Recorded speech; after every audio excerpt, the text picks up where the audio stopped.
Hey, how's it everybody? Welcome to my very first vlog. So in the last 30 days, I said no to social media, I said no to sugar, and I found myself bored and wanting to pacify myself, and not having any Facebook and Instagram has really made me get into doing other things. So I started watching YouTube and learned that YouTube is like the next big social or search engine, right? Like next to Google. Like people go to video before they want to read up on something, and I found that that's even my nature. Maybe I'm like way late to the party, and some of you youngins would say that I'm old AF anyway. If you don't know what old AF means, Google it. I had to. Do you know how to spell old AF? Do you know what that even means? Yeah. Gosh, there's a swear word.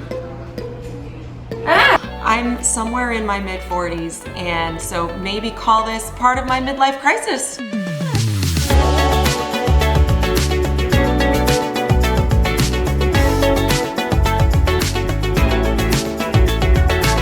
My name is Mila, by the way. I'm Mila Gibson Bandman. Mila, not Malia.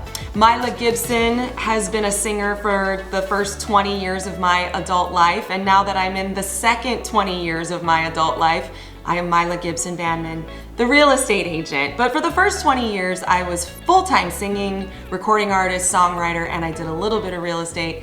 Now I am a full-time real estate agent, and I do a little bit of singing. I would love for you to hit that subscribe button. Do you say button or button? Hit subscribe. Hit subscribe, whatever, I say button. Anyway, hit subscribe if you think any of this is interesting, because I will be doing more videos like this, and I would love for you to write in the comments too about things that perhaps you would like for me to talk about, things that you want to interact about. Hey, even if you want to argue with me on some of these topics, that's totally fine. My husband, Kaylee Bandman, will be joining me for some, I know at least for one that's coming up soon, and hopefully for others down the road. But this is really just the goal to empower you, to give you information, especially those of you who are in my generation, because I feel like we are a generation that feels scared, behind.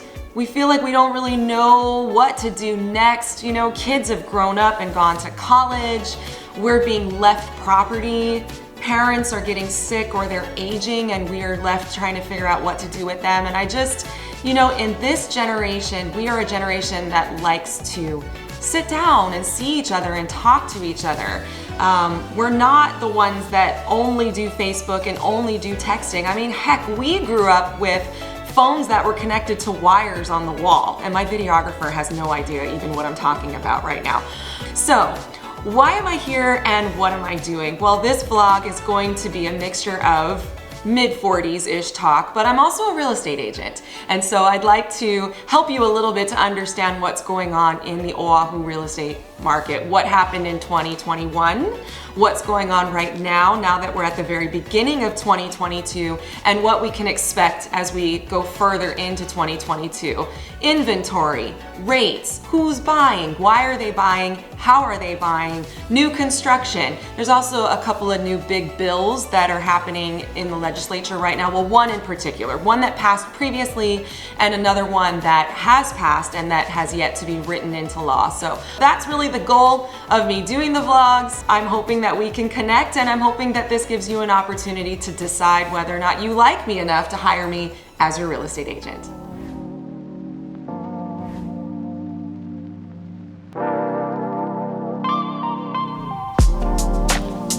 Okay, before I give you an update on what's happening in the market now and where we're going in 2022, it's important that we look back at what happened in 2021. 2021 was just insanity. It was like the most euphoric market ever for sellers, for sure. It was a lot of fun for real estate agents as well. Buyers, not so much. A lot of buyers were getting bid out, and they are continuing to get bid out. I had a listing at the end of 2021 where I saw a bunch of first-time home buyers, and then I brought on a listing at the beginning of 2022 and saw a bunch of those same home buyers that came through that same open house, and it just broke my heart. So why did this happen? Well, for one thing, interest rates were at a historic low. They were in the 2%. And if you are a 40-something-year-old kid like me of the 80s, you would know that interest rates were in the 18% range back in the 80s. So when we're looking at 2%, 2.75%, that's incredibly low. I bought my house in 2007. My interest rate was 6.75, and even at that time, that seemed low. But to get into the twos, it just gets people to be able to afford so much more house, and really that's what happened.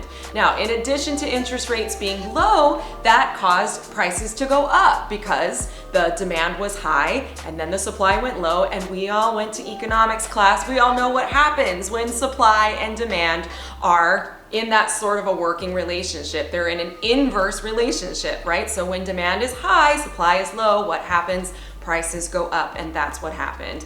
I have a buyer that bought a 2-bedroom house in Kapolei on the west side of Oahu in January of 2021 for $650,000. I just placed the same type of house on the market this past month, and it already appreciated by $100,000 in 1 year. Now, is that going to continue happening? Probably not. That's very unsustainable, especially now that we are in an increasing rate environment, but such was 2021. Now, who bought Hawaii? Well, most of the purchases, believe it or not, the media doesn't really tell you this, and even when you're at work talking to people at lunch or if you're at a potluck, most people are talking about all of the mainland buyers and all the foreign buyers coming into Hawaii and buying up everything. But most of the buyers were from Hawaii.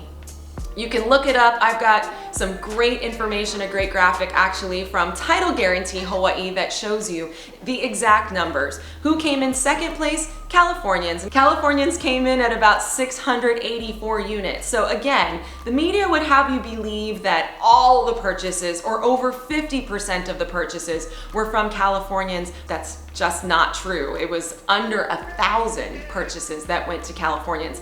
Number 3 is tied actually by Japan and Washington. And typically, most of our buyers, other than Hawaii buyers, come from Japan. But with COVID, it's making things a little bit difficult for Japanese people to buy. It's not really making them want to buy right now because they're not able to travel. But once that travel opens up again, things could very well change. Why do Californians love Hawaii so much? Well, why does anybody from the mainland love buying in Hawaii? For one thing, our property taxes are incredibly low. We actually have the lowest property taxes in the nation.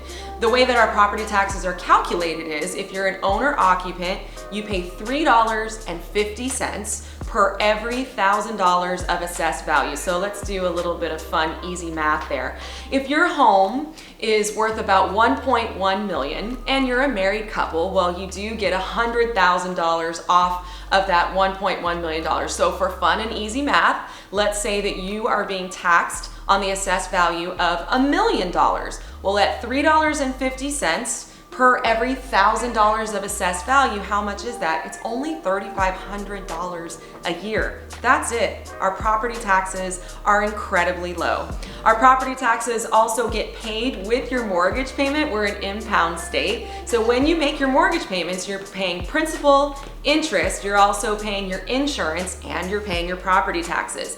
That changes for you if you own that property outright and you don't have a mortgage on it anymore. You'll have to pay your property taxes 2 times a year, but even at $3,500, that's like $1,750 every 6 months. So don't get yourself in a pickle. Make sure those property taxes are paid. If you do own a property that is free and clear of a mortgage, I have seen some of our elder property owners, especially those that have reverse mortgages, they'll fall into a little bit of a problem there because they forget to pay their property taxes. So make sure you pay those.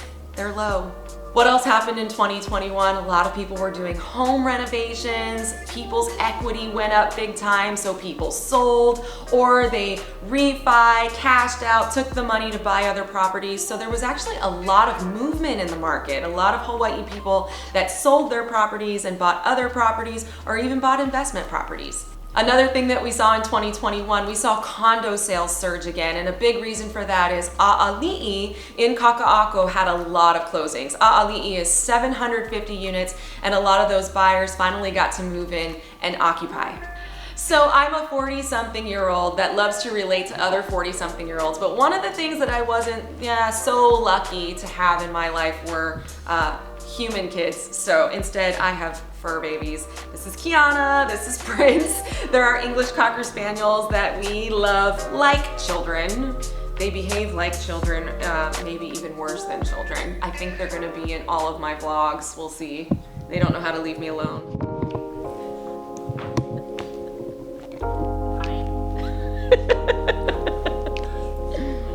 When I say 2021 was a euphoric year for real estate, I don't mean that in all ways. 2021 was certainly very challenging for a lot of people, a lot of job loss, businesses closed. It was hard to do things in a normal sort of way, and we're wondering if we're ever gonna return to normal. But the effect that it had on the real estate market was certainly unprecedented, like everything else has been unprecedented. We ended 2021 with single family homes around $1 million and condos up in the upper levels of 400,000 or touching 500,000. As we are now in 2022, the things that have changed, number one, are interest rates. Interest rates are up. I think today's rate was 3.625. People last year were buying homes at about 2.5%, 2.75%. People were refinancing at 2.25%. Makes a big difference on borrowing power. Does that mean the market is crashing? It doesn't. Right now, what I'm seeing is that it's creating more urgency. It's creating this need for getting out into the market and feeling like that FOMO, right? That fear of missing out. I better buy my house now before I get priced out of the market. Have prices come down? They haven't yet. And will they come down? Hard to say. I don't have a crystal ball. Interest rates need to increase by quite a bit for us to see prices come down. We also have to see a lot more inventory, and really that is the problem here on Oahu. We just don't have enough homes. So what's being done to see that we have more housing? Well, there's one bill in particular right now that has been passed, but it hasn't been signed into law yet, and that's Bill 41. Bill 41 changes short-term rentals from 30 days legally to 6 months minimum. That is a big, big game changer, but is it going to affect our housing on the affordable level and in the median range? Hard to say. I mean, you think about vacation rentals, a lot of them are studios in Waikiki that don't have any parking, or they're these grandiose vacation homes along Lanikai Beach or on the North Shore. That doesn't necessarily make for the type of housing that is needed. What we need are more houses like Ho'opili, more houses like Koa Ridge. Koa Ridge went off in 2021. Why? Again, because interest rates were so low. But now what we're seeing is an increase in construction costs and materials, which makes construction more expensive, which makes homes more expensive. So it's a very volatile market right now. We'll see.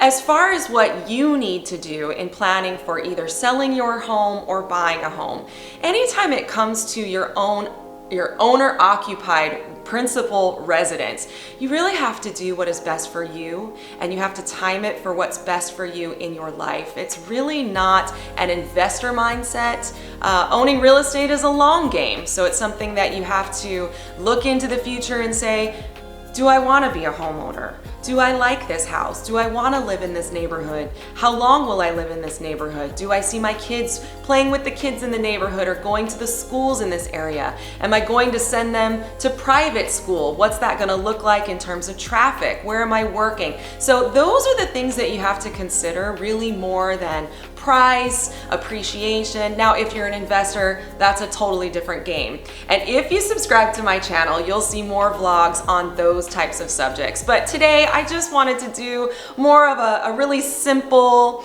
broad overview of who I am, my place in the real estate market, and give you the opportunity to decide if you want to subscribe and if you want to see more of these vlogs, and if you'd like to work with me. Really, when it comes to choosing a realtor that you want to work with, I think the most important thing you have to think about is this somebody you want to talk to every day? Because you're going to hear from me almost every single day, from the time we start searching for a home or from the time that we start prepping your home for sale, while we go through the 45 to 60 day escrow process, and maybe even after that I'll spam you every now and then with a happy birthday card. I mean, of course, for me, it's all about relationships, and that's who we are in our generation. If you're a 40-something or a 50-something or a 60-something year old, we like to meet together face to face. We like to enjoy a meal together. We like to drink wine. We like to have coffee. We like to talk on the phone. And really, that's what this is all about. I'm looking myself to connect,